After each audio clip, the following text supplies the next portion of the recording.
तो दोस्तों आज हम शुरू करते हैं 10वीं क्लास का प्रीवियस ईयर और क्वेश्चन पे आते हैं सीधे हम। देखिए क्वेश्चन क्या है, 5 प्लस में 3√2 एक परिमेय संख्या है, अपरिमेय संख्या है, पूर्णांक संख्या है, इनमें से कोई नहीं है। तो हम लोग जानते हैं रूट में कोई भी अभाज्य संख्या आ जाए, वो पूर्ण वर्ग नहीं है, तो उसमें हम किसी भी संख्या से गुणा कर ले, जोड़ ले, घटा ले, भाग कर ले, वो हमेशा क्या होता है, अपरिमेय संख्या होता है। इसलिए हमारा आंसर होगा बी। चलिए नेक्स्ट क्वेश्चन, निम्न में से कौन अभाज्य संख्या है? एक होता है भाज्य संख्या, एक होता है अभाज्य संख्या। जो एक और खुद संख्या के छोड़ करके अलावा किसी भी संख्या से वो कट जाता है तो उसे हम बोलते हैं भाज्य संख्या। ए 28 भाज्य संख्या है और हमें पता करना है अभाज्य संख्या क्या है। 69 यानी 69 ये क्या है, भाज्य संख्या है, ये कट जाएगा 23 से। 71 क्या है, अभाज्य संख्या है। 63 क्या है, भाज्य संख्या है। तो हमारा अभाज्य ढूंढना है, यानी सी नंबर ऑप्शन 71 आंसर हो जाएगा।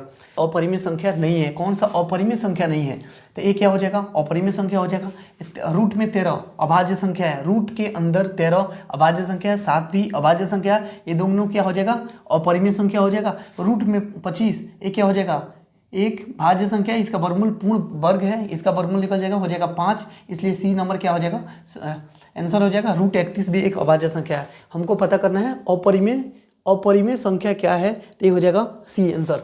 अगला नेक्स्ट, दो लगातार सम संख्याओं का महत्तम समापवर्तक होता है। दो लगातार सम संख्याओं का महत्तम समापवर्तक यानी HCF हमेशा 2 होता है। C number answer. 6 नंबर, यदि अल्फा तथा बीटा द्विघात बहुपद x² प्लस में x माइनस में 2 के शून्यक हो तो 1/α प्लस में 1/t बीटा। अब देखिए इसको सॉल्व करना, 1/α प्लस में 1/ कितना बीटा, कितना हो जाएगा, इसके एलसीएम ले लेंगे, अल्फा इंटू कितना हो जाएगा बी बीटा, ये कितना हो जाएगा बीटा प्लस में कितना हो जाएगा अल्फा, यानी सीधा कर देंगे अल्फा प्लस बीटा इंटू कितना हो जाएगा alpha into beta. Alpha plus beta का वैल्यू कितना होता है, माइनस में b/a, कितना होता है माइनस में b/a। अल्फा इंटू बीटा का वैल्यू होता है c/a। इसको हम द्विघात बहुपद से वैल्यू ले लेंगे, माइनस b का वैल्यू कितना है, यहाँ पर 1 है, 1 बटा में a का वैल्यू कितना हो जाएगा 1 हो जाएगा, बटा में c का वैल्यू कितना हो जाएगा माइनस में 2 बटा में 1 हो जाएगा, माइनस में 2 बटा में 1 हो जाएगा। इसको सॉल्व करेंगे, माइनस में 1 बटा माइनस में 2 यानी हो जाएगा 1/2, 1 आंसर 1/2 आ जाएगा। ऑप्शन लाइए, ऑप्शन में ए नंबर ऑप्शन सही हो जाएगा। 7 नंबर क्वेश्चन क्या है, 7 नंबर क्वेश्चन, यदि किसी समांतर श्रेणी का nवां पद an प्लस में b है तो इसका पदांतर क्या होगा। nवां पद कितना है, nवां पद कितना है an प्लस b, तो जस्ट एक पद पहले वाला पद कौन सा हो जाएगा, तो an-1, जस्ट एक पद पहले कितना n-1 और प्लस में कितना हो जाएगा b। nवां पद an प्लस में b है। अच्छा, इसके जस्ट एक पद पहले कौन सा पद हो जाएगा, तो a, अच्छा n-1 प्लस में कितना हो जाएगा b। जब इस दोनों को हम सॉल्व कर लेंगे तो कितना हो जाएगा an माइनस में a और प्लस में कितना हो जाएगा b। दोनों का अंतर ले लेंगे, वही होता है सार्वंतर, तो an प्लस में कितना b, अब माइनस में इसको करेंगे an। अच्छा, माइनस से जैसे ही मल्टीप्लाई करेंगे ये कितना हो जाएगा प्लस में b, माइनस से इसमें मल्टीप्लाई करेंगे कितना हो जाएगा माइनस में b। दोनों का अंतर ले लेंगे, an से an कैंसिल हो जाएगा और कितना b से b क्या हो जाएगा कैंसिल, लास्ट में बचेगा a ही हो जाएगा अपना सार्वंतर। ए इसमें ऑप्शन में कहीं है क्या, ए, यानी बी ऑप्शन सही। अगला 8 नंबर क्वेश्चन क्या है, बिंदु पॉइंट 6 -5 का भुज क्या है। भुज कोटि वाला क्वेश्चन है, भुज क्या होगा 6 आंसर हो जाएगा। ए कितना हो जाएगा p इंटू कितना है 6 -5, इसमें x बराबर कितना है 6 ही आंसर हो जाएगा। ऑप्शन में है क्या कहीं, हाँ तो ए ऑप्शन सही है 6। 2,3 कितना है 0.2,3 ये किस पाद में है, तो दोनों के सामने क्या है प्लस में 3, तो दोनों प्रथम पाद में ही होगा। आंसर मारिए जल्दी, प्रथम पद, ये ऑप्शन ए सही है। अगला, दो समान कोणिक त्रिभुजों में उनकी संगत भुजाओं का अनुपात सदैव समान होता है। दो समान कोणिक त्रिभुजों में उनकी संगत भुजाओं का अनुपात सदैव समान होता है। ये केवल होता है केवल समरूप त्रिभुज में, और वो समरूप त्रिभुज में किसके अनुसार, आर्यभट्ट के अनुसार, यूक्लिड के अनुसार, थेल्स के अनुसार, इनमें से कोई नहीं, थेल्स ऑप्शन सी। नेक्स्ट, यदि किसी त्रिभुज में दो भुजाओं के वर्गों का योग तीसरी भुजा के वर्ग के बराबर हो तो ऑप्शन तीसरी भुजा के समूह कोण का मान होता है, तीसरी समूह का 90 होता है। कहाँ है इसमें 60, 45, 90, ऑप्शन सी सही।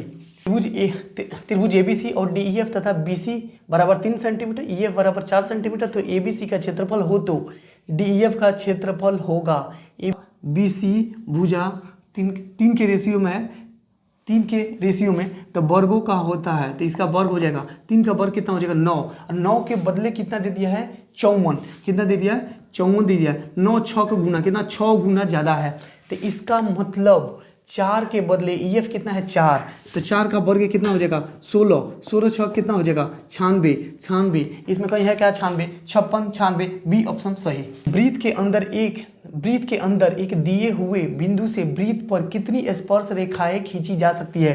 क्वेश्चन ए है कि वृत्त के अंदर क्या पूछा है, वृत्त के अंदर एक दिए हुए बिंदु से वृत्त पर कितनी स्पर्श रेखाएं खींची जा सकती है। एक भी नहीं, 3 भी नहीं हो सकता, 2 भी गलत, 1 भी गलत, डी ऑप्शन 0 हो जाएगा। क्योंकि इसमें क्वेश्चन पूछा, देखिए अगर वृत्त के बाहर बिंदु होता तब इसके हम लोग बाहर से 2 बिंदु खींच सकते थे, 2 स्पर्श रेखाएं खींच सकते थे। लेकिन पूछा है वृत्त के अंदर से हम कितनी स्पर्श रेखाएं खींच सकते हैं, तो ये एक भी नहीं खींचा जा सकता है, ऑप्शन 0 होगा, डी ऑप्शन हो जाएगा। नेक्स्ट क्वेश्चन, यदि ABC और DEF में AB बटा DE बराबर BC बटा EF हो तो दोनों त्रिभुज समरूप होंगे। कब होंगे, ये तब होंगे जब त्रिभुज ABC, क्या पूछा है, त्रिभुज ABC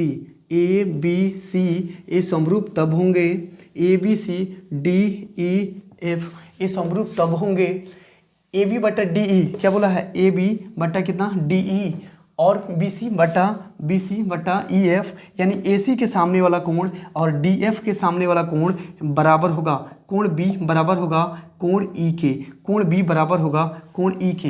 इसमें कहीं है क्या, कोण B बराबर होगा कोण E के, नहीं है, कोण B बराबर होगा कोण E के, ऑप्शन डी सही। नेक्स्ट क्वेश्चन क्या बोलते हैं, समद्विबाहु समकोण त्रिभुज ABC में जहाँ कोण C समकोण है तो AB बराबर क्या होगा। सवाल ये है, एक ऐसा समद्विबाहु समकोण त्रिभुज होना चाहिए जो समकोण भी हो और समद्विबाहु भी हो। क्या हो, समकोण भी हो और क्या हो, समबाहु भी हो। शर्त क्या है, ABC में कोण C समकोण हो, C क्या होना चाहिए, समकोण होना चाहिए, यानी ये हो जाएगा AB। शर्त अगला क्या है, अगला शर्त क्या बोलते हैं, हाँ AB स्क्वायर बराबर कितना होगा, AB स्क्वायर क्या हो जाएगा, तो इसमें हम लोग जानते हैं पाइथागोरस प्रमेय से AB स्क्वायर बराबर हो जाएगा AC स्क्वायर प्लस में कितना हो जाएगा BC स्क्वायर। और इसमें बोला है कि समद्विबाहु त्रिभुज होने के नाते ये क्या हो जाएगा, AC और BC दोनों आपस में क्या हो जाएगा बराबर, इसलिए हो जाएगा AB बराबर ये क्या हो जाएगा AC स्क्वायर प्लस में BC भी AC के ही बराबर होगा। तो कितना हो जाएगा, ये दोनों को AC स्क्वायर 2AC स्क्वायर कितना हो जाएगा 2AC स्क्वायर, यानी हो जाएगा AB स्क्वायर 2AC स्क्वायर के बराबर हो जाएगा। ऑप्शन है क्या, A option 2AC square. Next question, किसी बाहरी बिंदु P से एक वृत्त जिसका केंद्र O पर खींची गई 2 स्पर्श रेखाओं PA तथा PB के बीच का कोण 80 डिग्री है तो POA का मान होगा। चलिए देखते हैं, हम लोग एक वृत्त बनाते हैं, एक सुंदर सा वृत्त बनाते हैं, इस पर हम लोग स्पर्श रेखा खींचते हैं। एक बाहरी बिंदु O से P से, बाहरी बिंदु P से एक स्पर्श रेखा हम लोग खींचते हैं और यहाँ पे हो जाएगा समकोण हो जाएगा, ठीक है। और क्या इसमें दिया है, क्या PA तथा PB के बीच का कोण जो है 80 डिग्री है। PA तथा PA ये कितना हो जाएगा, PA तथा PB के बीच का जो कोण है, PA तथा PB के बीच का जो कोण है ये कितना हो जाएगा 80 हो जाएगा।